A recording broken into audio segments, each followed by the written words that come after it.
नमस्कार दोस्तों, welcome to knowledge dive. मैं हूं कृपेश और आज हम बात करने वाले हैं रोज़ाना ज़िंदगी में पेटीएम का यूज़ कैसे करते हैं। So stay tuned.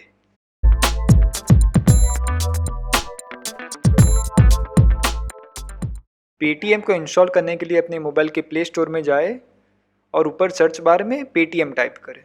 उसके बाद इंस्टॉल पे क्लिक करें। अब इंस्टॉल होने से पहले ये ऐप डाउनलोड होगा, जिसमें थोड़ा टाइम लग सकता है क्योंकि वो अपनी नेटवर्क स्पीड पे डिपेंड करता है। अब डाउनलोड हो जाने के बाद ये ऐप इंस्टॉल होगा। इंस्टॉल कंप्लीट होने के बाद आप ओपन पे क्लिक करें। अब ओपन होने से पहले प्ले स्टोर ये ऐप को स्कैन करेगा कि ये ऐप आपकी मोबाइल के लिए हार्मफुल है या नहीं। सो स्कैनिंग ख़त्म हो जाने के बाद आप डन पे क्लिक करें। अब जैसे कि आप देख सकते हैं, यहाँ लैंग्वेज के बहुत सारे ऑप्शंस है, तो आप अपने हिसाब से कोई एक लैंग्वेज चूज़ कर दें। मैं यहाँ इंग्लिश चूज़ कर रहा हूँ, लेकिन आप अपने हिसाब से कोई लैंग्वेज चूज़ कर सकते हैं। अब उसके बाद ये ऐप रन करने के लिए थोड़ी परमिशंस मांगेगा, जिसको आप अलाउ कर दें। अब जैसे कि हम नया अकाउंट क्रिएट करने वाले हैं, तो क्रिएट अ न्यू अकाउंट पे क्लिक करें। उसके बाद आप ऊपर अपना मोबाइल नंबर डालें और अपना कोई पासवर्ड सेट करें। अगर आपके पास ईमेल आईडी है तो वो भी एंटर करें, कि जिससे हर मंथ आपका अकाउंट स्टेटमेंट आपको ईमेल पे मिल सके। उसके बाद क्रिएट अ न्यू अकाउंट पे क्लिक करें। अब आपने जो भी मोबाइल नंबर एंटर किया होगा उस पर एक SMS आएगा, जिसमें OTP होगा। OTP बोले तो वन टाइम पासवर्ड। वो OTP आप यहाँ एंटर करें और उसके बाद कंफर्म पे क्लिक करें, कि जिससे आपका अकाउंट क्रिएट हो जाएगा।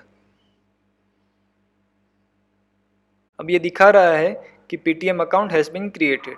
तो RBI के रूल के हिसाब से अगर आप कोई भी मोबाइल वॉलेट ऐप यूज़ कर रहे हैं, तो आपको अपनी कोई भी गवर्नमेंट ID की डिटेल ये ऐप में एंटर करनी होगी। सो आपके पास इनमें से जो भी गवर्नमेंट ID अवेलेबल है उसकी डिटेल एंटर करके चेकबॉक्स को चेक करके सबमिट पे क्लिक करें। ये चेकबॉक्स बता रहा है कि आपने जो भी डिटेल एंटर की है वो आपके हिसाब से सही है और वो KYC कंप्लीट करने के लिए यूज़ हो सकती है। उसके बाद पेटीएम पूछेगा कि वो आपकी फ़ोन बुक को एक्सेस कर सकता है या नहीं। आप उसको अलाउ कर दें, कि जिससे आपको किसी को पैसा ट्रांसफ़र करने में आसानी होगी। अभी एक्सक्लूसिव डील की हमें ज़रूरत नहीं है, तो मैं अभी कैंसिल कर रहा हूँ। अब ऊपर लेफ़्ट साइड कॉर्नर में आपको 3 लाइन दिखाई देंगी। अगर उस पर आप क्लिक करेंगे तो आपकी प्रोफाइल आपको दिखाई देंगी। अगर आपने कोई भी गवर्नमेंट ID की डिटेल यहाँ डाली होगी, तो जैसे कि मेरे नाम के सामने दिखा रहा है, वैसा ब्लू टिक बार आपकी नाम के सामने भी आ जाएगा। उसके ऊपर एक कोड है स्टिकर जैसा, उसको बोलते हैं QR कोड। जो भी शॉपकीपर पेटीएम से पेमेंट एक्सेप्ट करता है वहाँ पर ऐसा कोई स्टिकर लगा हुआ रहेगा। तो अगर आपके पास पेटीएम में अमाउंट है तो वो आप वहाँ पर पे करने के लिए यूज़ कर सकते हैं। अब हमने अकाउंट बनाना तो सीख लिया, अब हम सीख पेटीएम में पैसा ऐड कैसे करते हैं। तो उसके लिए ऐड मनी पे क्लिक करें। उसके बाद आपको जो भी अमाउंट पेटीएम में ऐड करनी है वो अमाउंट एंटर करें। अब मैं यहाँ एग्जाम्पल के लिए 10 रुपये लिख रहा हूँ, लेकिन आप जो भी अमाउंट एंटर करना चाहते हैं वो आप कर सकते हो। उसके बाद ऐड मनी पे क्लिक करें। अब यहाँ पर पेमेंट के बहुत सारे ऑप्शंस है, उसमें से आप कोई भी यूज़ कर सकते हैं। उस सब के बारे में मैं डिटेल में कभी और कोई वीडियो में बताऊँगा, लेकिन अभी मैं एग्जाम्पल के लिए डेबिट कार्ड यूज़ कर रहा हूँ। तो डेबिट कार्ड सिलेक्ट करके, तो कार्ड की डिटेल एंटर करके, उसकी एक्सपायरी डेट एंटर करके और उसके पीछे जो CVV नंबर होता है 3 डिजिट का, वो एंटर करके पे नाउ पे क्लिक करें। अब आपके पास जो भी बैंक का डेबिट कार्ड होगा, उस बैंक में आपने जो भी मोबाइल नंबर दिया होगा उस पर एक OTP आएगा। वो OTP आप यहाँ एंटर करें। जैसे ही आप सबमिट पे क्लिक करोगे, आपकी बैंक में से वो अमाउंट डेबिट हो जाएगा और आपके पेटीएम वॉलेट में वो अमाउंट डिपॉजिट हो जाएगा। अब जैसे कि आप देख सकते हैं, पेटीएम मुझे दिखा रहा है कि 10 रुपये मेरे वॉलेट में ऐड हो गए हैं। उसको आप पासबुक में भी चेक कर सकते हो। तो उसके लिए होम स्क्रीन पे आए और पासबुक पे क्लिक करें। अब स्क्रीन लॉक के लिए आपको पूछ रहा है, आपको अगर चालू करना है तो आप अनेबल कर दें, वरना उसको कैंसिल कर दें। पासबुक में मैं पेटीएम वॉलेट पे क्लिक करूँगा तो वहाँ पर नीचे स्क्रॉल करते ही आपको दिखाई देगा कि हमने जो लास्ट ट्रांजैक्शन किया था 10 रुपये का, उसकी एंट्री यहाँ पर है। और जैसे कि हमने अमाउंट पेटीएम में ऐड किया है तो उसके लिए वहाँ पर प्लस का सिंबल है और हमने जो भी अमाउंट ऐड किया था वो 10 रुपये डिपॉजिट हो गए हैं। अब हम सीखेंगे कि किसी के पेटीएम वॉलेट में पैसा ट्रांसफ़र कैसे करते हैं। तो उसके लिए होम स्क्रीन पे क्लिक करें। अब यहाँ पर ऐप आपको पूछेगा इनेबल कैमरा, जो कि आप इनेबल कर दें कि जिससे आप कोई भी शॉप पे जो पेटीएम एक्सेप्ट करता है वहाँ कैमरा से वो क्यूआर कोड जिसके बारे में मैंने भी आपको बताया था वो स्कैन करके आप पेमेंट कर सकते हैं। अब अपनी फ़ोन बुक में से जिसको पैसा ट्रांसफ़र करना है उसका नंबर चूज़ करें, लेकिन यहाँ पर याद रखें कि आप जिसको पैसा ट्रांसफ़र करना चाहते हो उसके पास पेटीएम ऑलरेडी इंस्टॉल होना चाहिए। अब मैं अपने एक दोस्त को पैसा ट्रांसफ़र कर रहा हूँ तो मुझे पेटीएम बता रहा है कि जिस नंबर से उसने पेटीएम इंस्टॉल किया है उस नंबर पे उसने अपना केवाईसी कंप्लीट नहीं किया है, यानी कि उसने अपना कोई भी गवर्नमेंट डॉक्यूमेंट की डिटेल पेटीएम को दी नहीं है, तो वो मुझे पैसा ट्रांसफ़र नहीं कर देगा। अगर आपने भी पेटीएम इंस्टॉल करते वक्त अपनी कोई भी गवर्नमेंट आईडी की डिटेल यहाँ पर दी नहीं है तो आपको भी कोई पैसा ट्रांसफ़र नहीं कर पाएगा या ना आप किसी और को कर पाएंगे। तो मैं उसके दूसरे नंबर पर पैसा ट्रांसफ़र करने का ट्राई करूँगा। मैंने अभी अपने दोस्त का दूसरा नंबर सिलेक्ट कर लिया है और यहाँ एग्जाम्पल के लिए मैं अमाउंट लिख रहा हूँ 10 रुपये, लेकिन आपको जो भी अमाउंट ट्रांसफ़र करनी है वो आप कर सकते हो। अमाउंट के राइट साइड में ऐड मैसेज करके एक बटन है, वहाँ पर क्लिक करेंगे तो वहाँ पर आप लिख सकते हैं पैसे ट्रांसफ़र करने का पर्पज़ क्या है। मैं यहाँ लिख रहा हूँ कि स्नैक्स। तो ये दोनों काम ख़त्म हो जाने के बाद पे क्लिक करें। तो जैसे कि आप देख सकते हैं पेटीएम मुझे बता रहा है कि amount has been paid successfully, मतलब कि 10 रुपये जो मैंने एंटर किए थे वो मेरे दोस्त के पेटीएम वॉलेट में डिपॉजिट हो गए हैं और मेरे पेटीएम वॉलेट से डिडक्ट हो गए हैं। इसको हम पासबुक में जाके कंफर्म करेंगे। पासबुक में जाए और पेटीएम वॉलेट पे क्लिक करें। उसमें रिसेंट ट्रांजेक्शन जो हमने लास्ट ट्रांजेक्शन किया था 10 रुपये, और वो 10 रुपये हमने किसी और को ट्रांसफ़र किए थे, यानी कि हमारे अकाउंट में से डेबिट हुए थे, इसलिए वहाँ पर माइनस का सिंबल है। अगर मैं उस पर क्लिक करूँगा तो मुझे पेटीएम डिटेल रिपोर्ट देगा कि मनी सेंड सक्सेसफुली, और वो टाइम और डेट भी दिखाएगा कि इस टाइम पे इस डेट पे मैंने उसको पैसा ट्रांसफ़र किया था। अब हमने पैसा ट्रांसफ़र करना भी सीख लिया। अब हम सीखेंगे कि कोई भी मोबाइल नंबर रिचार्ज कैसे करते हैं। तो उसके लिए मोबाइल प्रीपेड पे क्लिक करें।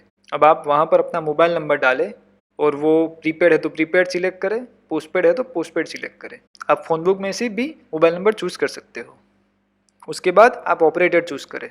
मान लो कि जो मोबाइल नंबर आप रिचार्ज करना चाहते हो वो वोडाफोन का है, लेकिन पेटीएम आपको एयरटेल का दिखा रहा है, तो आप चेंज ऑपरेटर में जाके स्टेट और ऑपरेटर दोनों चेंज कर सकते हैं। जैसे कि मैंने यहाँ सिलेक्ट किया है वोडाफोन गुजरात। उसके बाद आपको जो भी अमाउंट का रिचार्ज करना है वो अमाउंट एंटर करें। अगर आप कोई अमाउंट के बारे में श्योर नहीं है और आपको प्लान के बारे में पता नहीं है तो आप ब्राउज प्लान्स पे जाके अपना प्लान चूज़ कर सकते हैं। जैसे कि आप देख सकते हैं यहाँ बहुत सारे प्लान्स अवेलेबल है। तो मैं एज ए एग्जांपल टॉपअप कर रहा हूँ 10 रुपये का, लेकिन आपको जो भी रिचार्ज करना है वो आप यहाँ से चूज़ कर सकते हैं। उसके बाद प्रोसीड टू रिचार्ज पे क्लिक करें। अब यहाँ पर बहुत सारी ऑफ़र्स अवेलेबल है, जैसे कि डोमिनोज़ की ऑफ़र है, कैफ़े कॉफ़ी डे की ऑफ़र है, जोमेटो की ऑफ़र है। तो आप अगर इसमें से कोई यूज़ करना चाहे तो वो सिलेक्ट करके प्रोसीड टू पे पे क्लिक करें। अगर आपके पेटीएम वॉलेट में सफिशिएंट अमाउंट है तो आप वो यूज़ कर सकते हैं। मान लो आप 100 रुपये का रिचार्ज करना चाहते हैं लेकिन पेटीएम वॉलेट में 50 रुपये ही है, तो आप 50 रुपये पेटीएम वॉलेट का यूज़ कर सकते हैं और 50 रुपये के पेमेंट के लिए आप अपना डेबिट कार्ड या कोई भी अदर पेमेंट मेथड यूज़ कर सकते हैं। आप पेटीएम वॉलेट में पैसे है उसको यूज़ नहीं करना चाहते और पूरा पेमेंट कोई पेमेंट मेथड से करना चाहते हैं तो आप वो भी कर सकते हैं। लेकिन मेरे पेटीएम वॉलेट में सफिशिएंट अमाउंट है तो उसके लिए मैं पेटीएम वॉलेट का ही यूज़ कर रहा हूँ। उसके बाद ये ऐप दिखाएंगे कि प्रोसेसिंग रिचार्ज, और उसके थोड़ी देर बाद दिखाएगा कि रिचार्ज सक्सेसफुल। अगर कोई कारण से आपका रिचार्ज सक्सेसफुल नहीं हुआ, मतलब उसमें कोई इश्यू आ गया, तो आपके डेबिट कार्ड में से जो भी अमाउंट डिडक्ट हुआ है वो 72 आवर्स में आपको बैंक में वापस मिल जाएगा। अगर आपने पेटीएम वॉलेट का यूज़ किया है पेमेंट करते वक्त तो आपको वहाँ पर वो 72 आवर्स में वो अमाउंट वापस मिल जाएगा। अब हमने रिचार्ज करना भी सीख लिया। अब हम सीखेंगे कि इलेक्ट्रिसिटी का बिल कैसे पे करते हैं। तो उसके लिए इलेक्ट्रिसिटी पे क्लिक करें और अपना स्टेट और इलेक्ट्रिसिटी बोर्ड चूज़ करें। अब मैं यहाँ एग्जांपल के लिए गुजरात चूज़ कर रहा हूँ और इलेक्ट्रिसिटी बोर्ड चूज़ कर रहा हूँ MGVCL, मध्य गुजरात वीज कंपनी लिमिटेड। उसके बाद प्रोसीड पे क्लिक करें। अब आपको यहाँ पर अपना कंज्यूमर नंबर यानी कि कस्टमर नंबर एंटर करना है, वो आपकी बिल में अवेलेबल होगा। तो वो नंबर एंटर करके प्रोसीड पे क्लिक करें। तब जैसे ही मैं अपना कंज्यूमर नंबर एंटर करूँगा, पेटीएम मुझे दिखा देगा कि वो कंज्यूमर नंबर के साथ कौन सा नाम जुड़ा हुआ है। उसके बाद जितने का भी बिल आया है वो अमाउंट यहाँ पर एंटर करके प्रोसीड पे क्लिक करें। अब ये आपको बता रहा है पेमेंट के प्रोसेस होने में 3 दिन का टाइम लगेगा। मान लो अगर आज आपकी लास्ट डेट है पेमेंट की और अगर आप पेटीएम से पेमेंट कर रहे हैं तो आपका पेमेंट प्रोसेस होने में 3 दिन का टाइम लगेगा, लेकिन आपको कोई भी लेट चार्जेस नहीं देना पड़ेगा क्योंकि आपकी पेमेंट की डेट आज की ही कंसीडर होगी। उसके बाद प्रोसीड पे क्लिक करें। अगर फिर से आपको अगर कोई भी ऑफ़र चूज़ करनी है तो आप चूज़ कर सकते हैं। और पेटीएम कभी कभी कैशबैक ऑफर्स देता है, तो जब पेमेंट करते वक्त आप कोई प्रोमो कोड यूज़ करेंगे तो वो आपके वॉलेट में वो अमाउंट रिफ़ंड करेगा। कौन से प्रोमो कोड अवेलेबल है वो जानने के लिए हैव अ प्रोमो कोड पे क्लिक करें। अब जैसे कि आप देख सकते हैं यहाँ पर मेरे लिए लकी 70, लखपति, फ्री गोल्ड ऐसे करके प्रोमो कोड अवेलेबल है। अब जैसे कि आप मंथली 20 यूज़ करेंगे तो आपको 20 रुपये वापस मिलेंगे। तो मान लो आपने 300 रुपये का पेमेंट किया है तो आपको 20 रुपये पेटीएम वॉलेट में वापस मिलेंगे, जो आप अपने फ्यूचर पेमेंट के लिए यूज़ कर सकते हैं। पेटीएम में कोई भी चीज़ पे पेमेंट करने पर आप प्रोमो कोड यूज़ कर सकते हैं। आप अगर मोबाइल का रिचार्ज कर रहे हैं तो भी प्रोमो कोड अप्लाई कर सकते हैं, जो कि मैं आपको बताना भूल गया है। आप पेमेंट के लिए कोई भी मेथड यूज़ कर सकते हैं, लेकिन मैंने अपना इलेक्ट्रिसिटी बिल पे करके रखा है तो मैं यहाँ पेमेंट नहीं कर रहा हूँ, लेकिन ये पेमेंट प्रोसीजर सेम ही है जैसे कि हमने रिचार्ज में यूज़ किया था। तो हमने अब इलेक्ट्रिसिटी का बिल पे करना भी सीख लिया। अब हम सीखेंगे कि DTH का रिचार्ज कैसे करते हैं। तो उसके लिए DTH पे क्लिक करें और अपना ऑपरेटर चूज़ करें। मैं यहाँ एग्जांपल के लिए टाटा स्काई सिलेक्ट कर रहा हूँ। उसके बाद रजिस्टर मोबाइल नंबर डालें या सब्सक्राइबर ID डालें। तो मैं यहाँ मोबाइल नंबर डाल रहा हूँ जो कि वो टाटा स्काई अकाउंट के साथ लिंक्ड है। उसके बाद ब्राउज़ प्लान पे क्लिक करें, जो कि सेम मेथड है। जो भी प्लान्स अवेलेबल होंगे, मंथली, 3 मंथ का प्लान, 6 महीने का प्लान, उसमें से आप अपने हिसाब से कोई चूज़ कर सकते हैं। उसके बाद प्रोसीड पे क्लिक करें। यहाँ पर फिर से आपको अगर कोई ऑफ़र यूज़ करनी है या करने वाले हैं फ्यूचर में तो आप उसके हिसाब से कोई कूपन चूज़ कर सकते हैं। उसके बाद प्रोसीड टू पे पे क्लिक करें। अब ये वही पुरानी पेमेंट की मेथड है जिसमें आप अभी तक एक्सपर्ट हो चुके हो। तो पेमेंट कंप्लीट करें और एंजॉय करें। अब मैं आशा करता हूँ कि आज जो भी हमने सीखा वो सब चीज़ के लिए आपको कभी घर से बाहर जाने की ज़रूरत नहीं पड़ेगी।